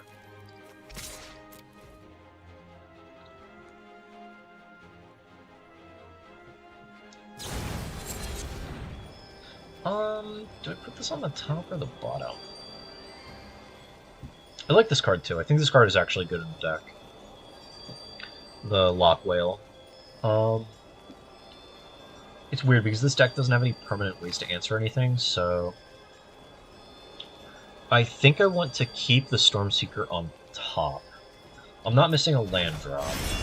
Okay. And I just get to attack with it again the following turn. Yeah, the whale's super cool. What are they going to do on 4? Innkeeper? Okay, so they are playing something like Innkeeper. Now they can play Questing Druid immediately after. Okay, they're just playing a 5/5. Okay, what do I want to do here? I think I'm supposed to just stomp the Innkeeper. For better or worse. This is like an awkward part of the code. Maybe it was better with the Stormseeker on the bottom. I don't think I planned enough. Okay. Pass. And now I'm all 3 drops in hand, and I'm just going to never be able to use all of my mana. I think this is a very easy way to lose the game. So I think I maybe should have put this on the bottom, considering how flush I am with 3s. Alright, so here now I can attack. They can play another 5/5. Can put me on a pretty fast clock. The 5/5 is just out of range of basically everything I have, too.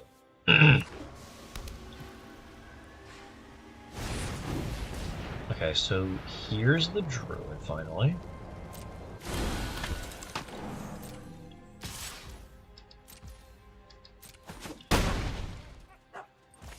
Okay. Yeah, Bolt he's just 1 point out. And I don't think you could afford to play anything else like Roast. I think this just actually does too much in other matchups. So I'm going to play Seiju. I could play Miglos and just threaten a block. That might be worth it.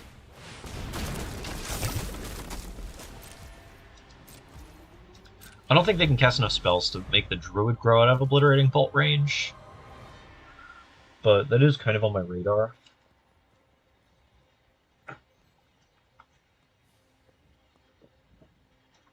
I think too many of their cheap cards are green that the Druid is going to grow too slowly.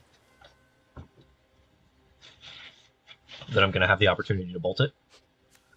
I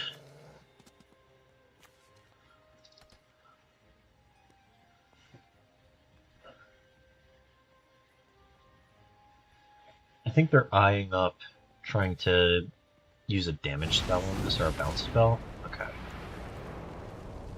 There's a second beast. They are running out of cards in there. But that's kind of difficult to do when you're the Adventurous deck and every card is 2 cards. Looks like they're trying to figure out if I can activate the Miglos. What does that do? And they're declining to attack. Okay. Now what? No point in bolting the Druid, it's still small. I can attack. See if they block, use 2 mana, bump it up.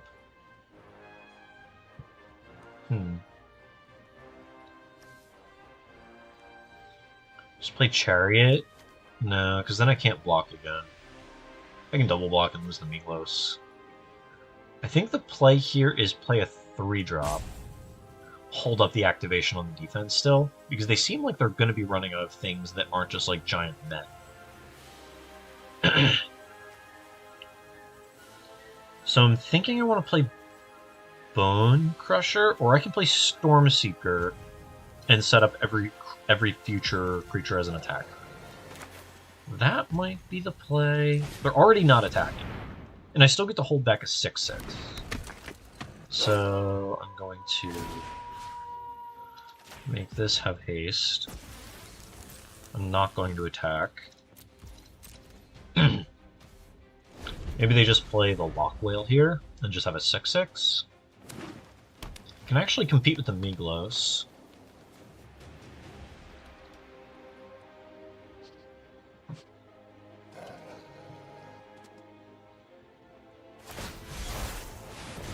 Okay, so we're just bouncing this. That's fine. Really, depending on how many lands they have, the channel lands are pretty ambitious. Alright, so they're leaving back a blocker, 2 blockers. Passive blocks. I guess I'll block like this, play into a stomp.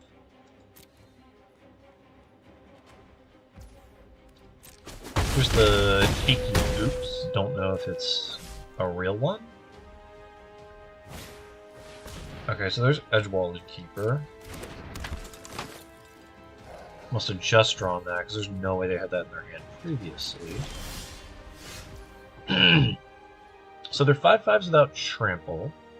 So I can block with cats for a while. I don't know how good that is. Crew with cats, make a cat blocker. No, yeah, I just have to play this. I can't afford to Stormseeker it. They are going to get to start chaining off with the Innkeeper. Yeah, I don't know how they're affording to play stuff like Otawar and Besieger in this deck at this point.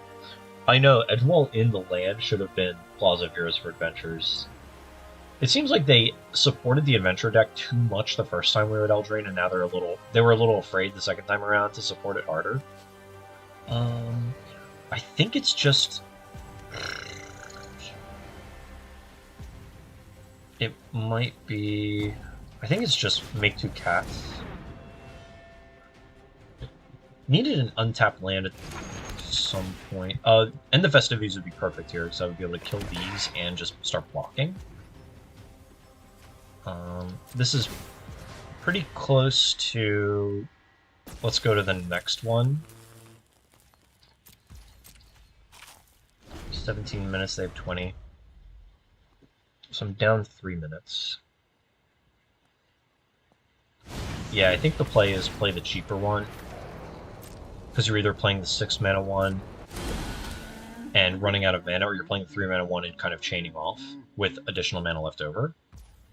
Passive attacks. If they attack with everything, I throw cats in front of the beast.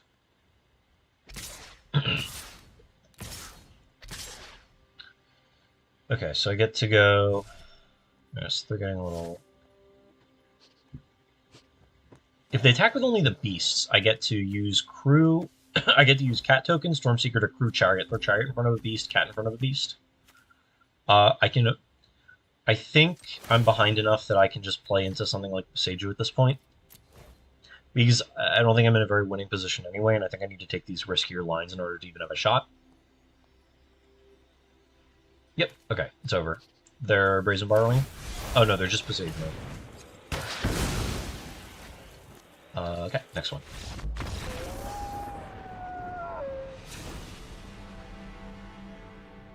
Okay, so the Miglos is better than I thought in this matchup because it can become a 6/6 to their 5/5. I don't really want this card because I still think it's like kind of weak, so I'm going to leave it out. And the Festivities, once again, I'm forgetting to bring it in. I think I just didn't have enough to really take out previously. Board gets gummed up enough, I want to leave the Thrill Seekers in. I think the Leer might just only be a 1 or 2 of. Maybe I board these out on the play, leaving the Ooze and the Frill back, because it's a body. Excuse me. I kind of mute myself when I do that.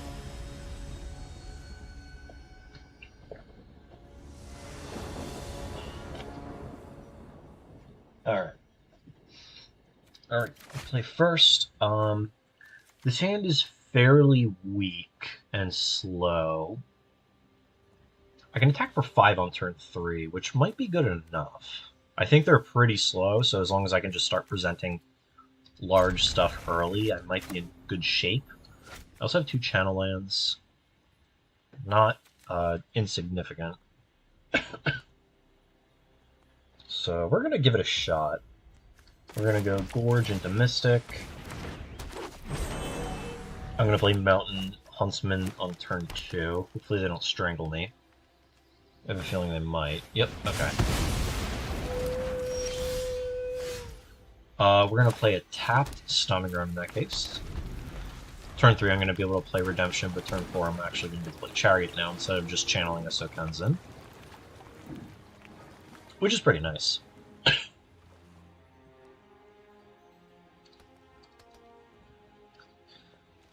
I think they were deciding between what to do with Questing Druid. Because they could play Questing Druid there as a Quarian Dryad, or they can hold it to end step the Impulse Draw.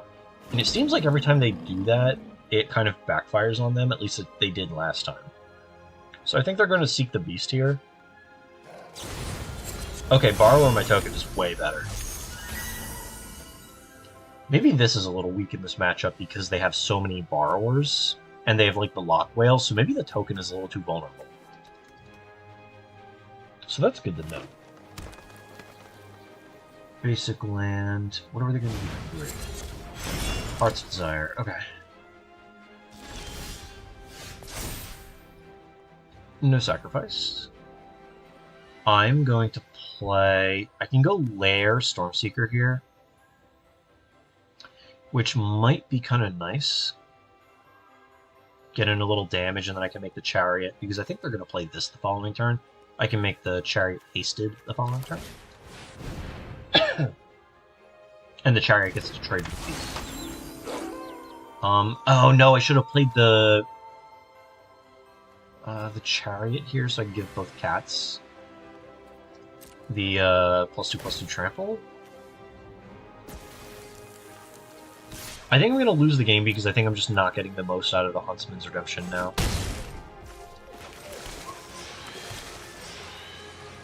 Because this overrun is just not going to be enough.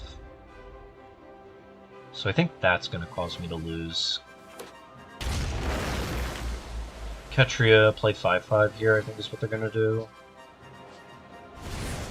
Yeah. Okay. Ugh.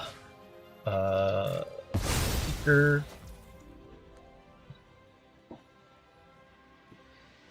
And what am I going to do here? So I can play the Chariot, give it haste, and attack. Leave cats to block. Because the Stormseeker can just crew it on its own. Do I want to trade the Chariot for the Beast? It puts 3 cats into play. Not awful. And they're tapped out, so I don't have to risk getting blown out.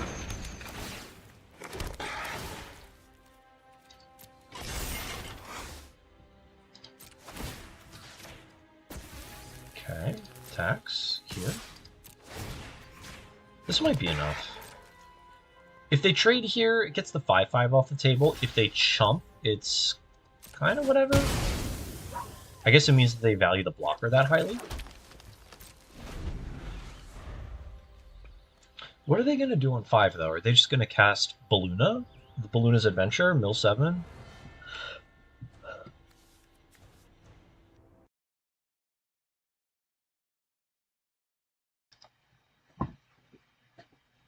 Maybe they're having mana trouble? Maybe they're going to be playing like a fast land tapped?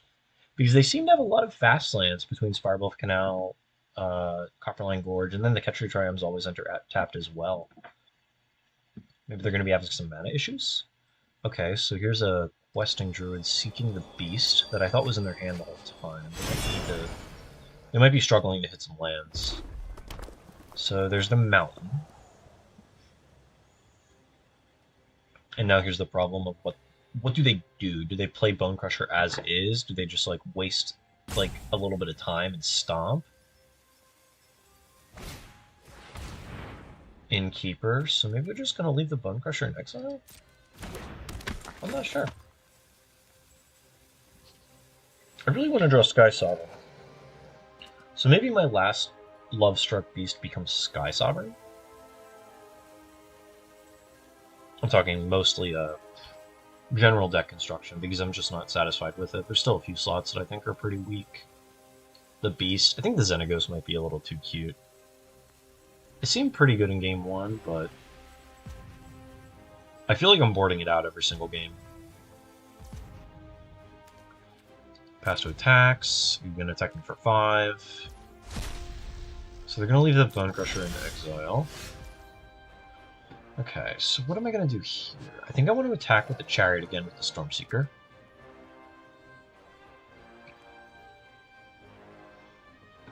I think I want to put the Sokensen into play as a land.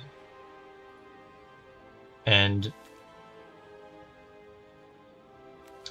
I think I want to use the Hydra. No.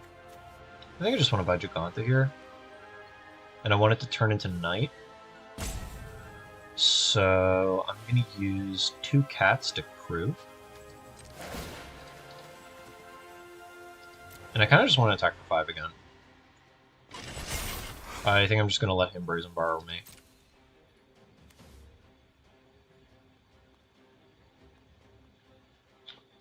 See what happens.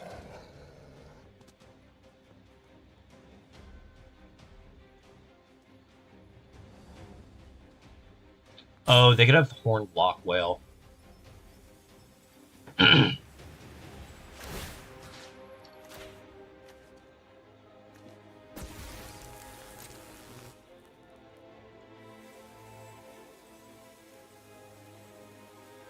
In which case, I don't know where I'm supposed to put the chariot. I can put it on top and just immediately recast it and get more cats, kind of clog up the board.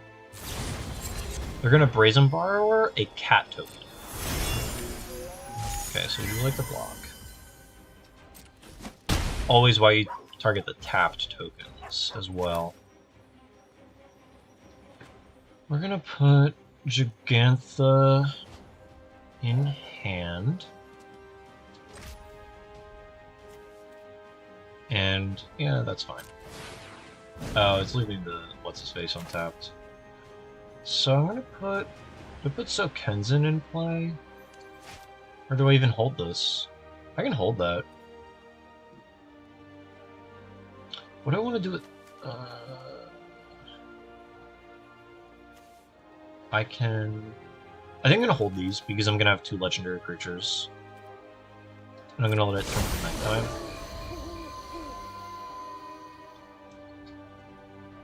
I think they might just play everything on their turn. Okay, that's weird. Okay. That's fine because I can besiege that.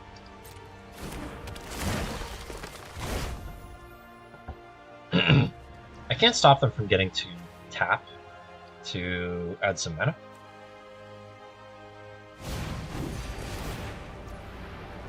I do get to besiege you the Great Henge and keep them from drawing a bunch of cards.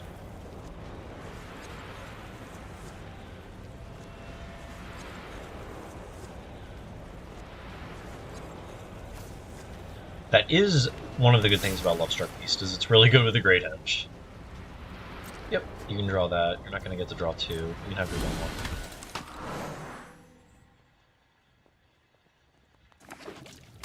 Tap land. They have cast 2 spells as well, so I am going to get my Werewolf Cliff back, unfortunately. I can stomp the Innkeeper now. Stomp the Innkeeper. Go for Chariot 5 damage again.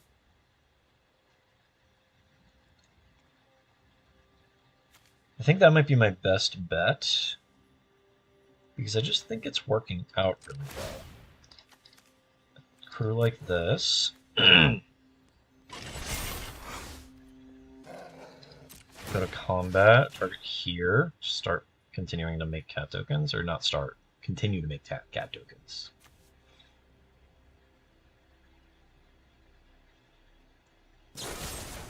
A braid. Okay, so we finally got shattered. They might have been holding off on this, or might have just drawn it. I think they just drew it. So I'm going to stomp the Innkeeper. Try and keep them off additional resources. I didn't realize that was on my second main. Next, no attacks. And I'm just gonna jam the Bone. Hold this just so I can continue to make things on the table if I start running out of good cards to draw. Balloona, there's the mill. What did they get? They got 1 card. Okay. That was yeah, this is exactly the problem I had when I was trying to work on this deck. There's a bunch of just garbage. Okay, you can play your Balluna. It's fine. Hopefully I'll draw Obliterating Bolt. Although I probably wouldn't even use it on the Balluna. I'd probably hit it on the Questing Druid at this point. Play Carplusan Forest. I think I'm going to play Jagantha, give it haste.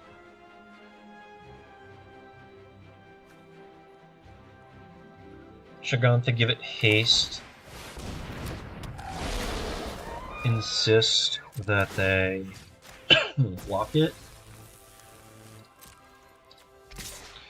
Attack here. I think I gotta get in one big chunk before I can consider starting to block it. Okay. So then I'm gonna play Elf here. I think they're gonna grow the Questing Druid kind of out of range now. So I was definitely tricked in game 1 with how many Besejus and stuff they had. Maybe I should leave some number of Opponent in. Because it's apparently the Druid can just grow out of range. I don't know. I think maybe cutting all of the Akroan Wars was wrong. And I have to try and get the game to these spots where everything is kind of face up.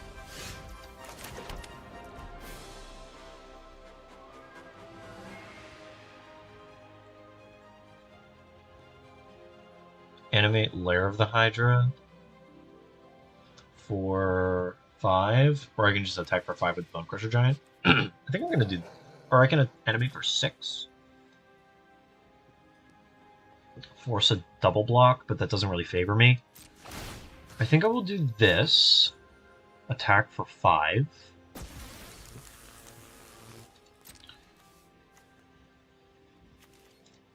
I think he's gonna attack. He's gonna block with the Balluna because there's a second one in hand, and they can easily go cast the adventure, cast the creature. Oh, okay. That was just face up on the table, so that was just insane.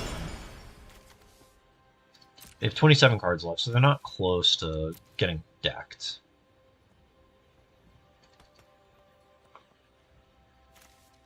Because Balluna is mill, and it's not really optional.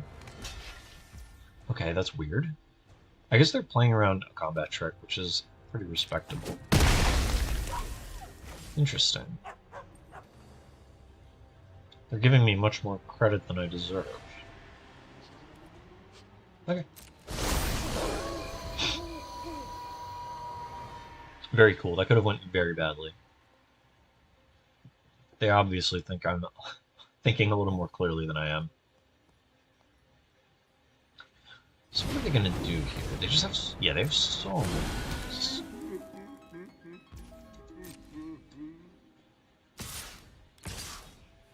Okay. They have a Brazen Borrower that we know about, so I can't really go blocking the Questing Druid. Or I can't effectively block the Questing Druid. What am I going to do to them the following turn?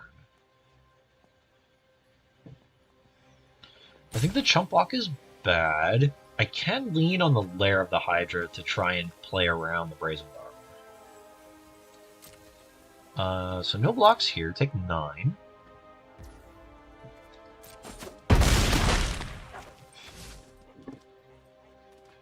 What is... what do I want to do? I think I might want to use this as a land. I don't think I want to channel it yet.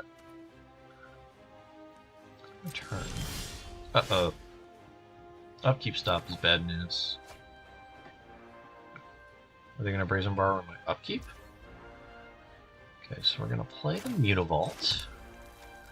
I have 2, 3, 4, 5, 6, 7, 8. I can X equals 7. X equals 7, give it +2. Kill the Balluna and the Beast. I think I just have to start getting extremely aggressive. X equals 7, correct? Yeah. Auto tap.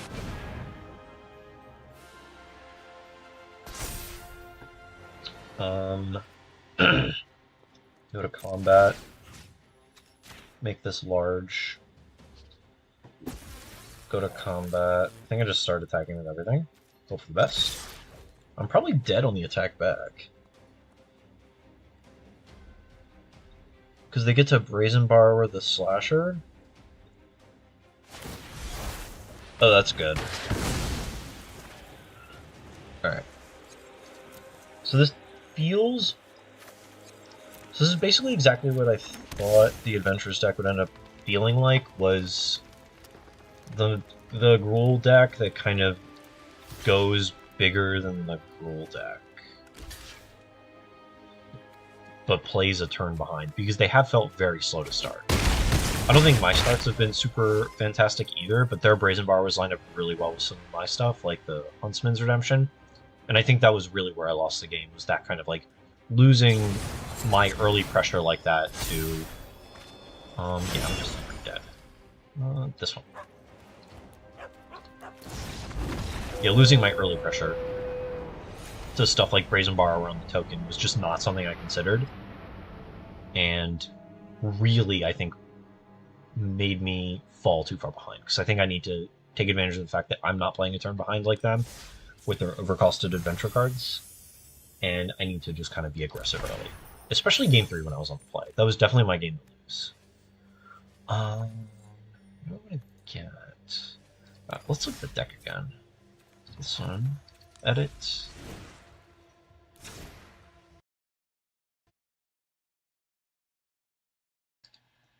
Okay. Yeah, I think this might be too cute. I wish there was like an ideas section. On my deck building app, there's like main deck, sideboard, and then ideas. Because the search function for Arena is really less than optimal, I think. And I wish I had something like that where I could just put all the cards that I was like considering and I wanted easy access to. This we have to fix.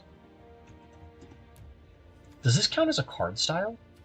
Because I disabled card styles.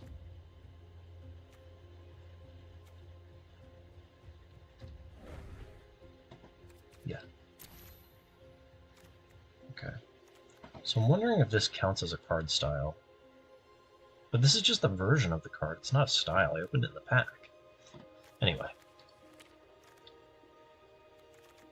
I kind of want to second end the festivities because I want more 1-mana removal against these decks that are green. Like in the Devotion matchup, or against just random X1s. I think I need a second end the festivities.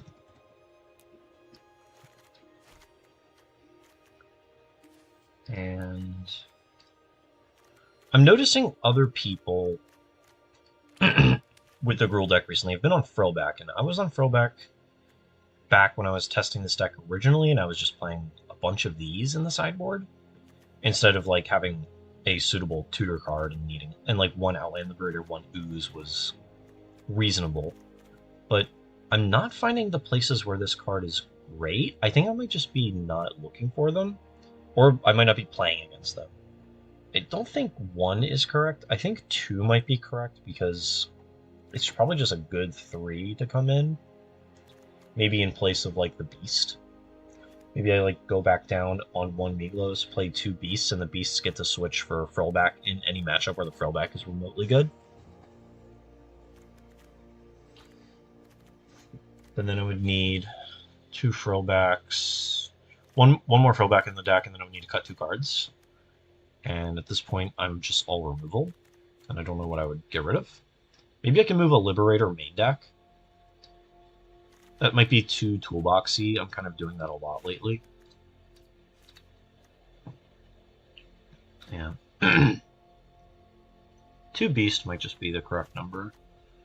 So this way I have 10 1-mana plays. And then I really like this. Like this Miglos might just be the better Outland Liberator. I really like when it randomly became Knight, and if I could go tutor this, play it, attack with a Stormseeker. It might just be, honestly, Miglos might just be the better Liberator. And Frillback might just be the better postboard card than Beast. Or maybe in addition to Beast, maybe Thrill Seeker, that kind of matchup where I need the extra reach. Maybe Frillback can just kind of like jump in for that. So maybe I want 2 of those. He gets to stay in play too. He doesn't cost, he only costs 1 mana. 1 mana and it's the first time, and then he's just a 3/3. So what do I cut? Maybe I go down to 1 Gruul Charm. And I have, and the Festivities, Volley, Charm. And I can just board in a bunch of removal. Yeah, maybe I have too much removal for like the Spirits matchup. I don't think Bolt is good in the Spirits matchup, but maybe it is. What is Bolt good against? It's good against like Greasefang. I think 4 mana might be too little to be a 3 of, but as a 2 of, it might just be perfect. And I can just kind of play this. We're gonna switch and Bolt. Bolt. And Volley, switch with Bolt. Okay, that looks a little nicer. Yeah, maybe it's something like this. I have to get better at using Huntsman's Redemption with the tutor. I might be tutoring too aggressively or not know what I should be tutoring in the first place. I think I need to work on that, and I need to kind of figure out the play pattern a little better for this.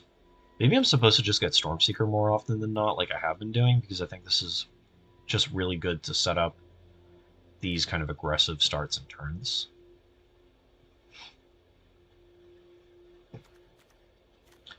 I wonder if there's something like a 5 mana card I want, so when I go have like 5 mana on turn 4, I can play something like that. Like, would it be in this format? Explorer, I don't know, but in Pioneer, I don't know. I always want to play Stormbreath Dragon, but I know that's not correct. Yeah, I think this is the build I want. I like this. I have tons of lands that do stuff. Yeah, I got a ton of lands that do stuff. I have 16 dual lands. My top end is powerful, but not too, you know... It's powerful, but there's not too much of it, but there's just kind of a sufficient amount for this kind of like a mid-range deck. I have a lot of 3s. I have some like pretty reasonable tutor targets, I think, that are still kind of good to draw on their own. Ooze just gets big. Miglos is big. This is pretty good at entering combat. This is pretty good at stabilizing life. I think this is like a pretty good suite of like tutor cards. 2 Thrill Seekers. I was originally playing 4 before I was playing Huntsman's Redemption. It's pretty easy to flood on them, and a 3 mana 1/1 is not impressive, but it's really nice to have in the deck. And Beast is just kind of glue. It's really good to fling, really good to make something to sacrifice for the Huntsman's Redemption. 5/5 is just pretty big, as we've saw tonight. 5/5 is very large. And you got the Bone Crusher and the Stormseeker, which kind of, in my opinion, I would say the backbone of the deck, besides Chariot. Yeah, I like this deck a lot. If I had a Pioneer event this weekend, I would probably bring this. I like the Klothys. This might be a little too cute. I think I need someone to tell me what the Klothys is for. I'm assuming it's Rakdos, and you just have basically 1 card dedicated to the Rakdos matchup. But that's a little awkward considering how favorable the Rakdos matchup is supposed to be. But it doesn't hurt to have something like this that's just good in the grindy matchups and pretty good at stabilizing. Generating mana, it kind of does it all.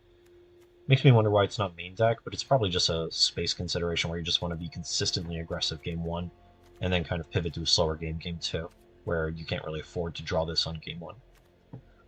Okay. Yeah, I like this. I will probably be playing this again sometime this week. And what else? I think that's going to be it for tonight. I think my voice is going to give out soon. Drinking milk while streaming is definitely not my best decision. I think this is one of the first times this has actually bit me. But yeah, so thank you for stopping in. Thanks for hanging out. Thanks for saying hey. Until next time, I'll see you then. Good night.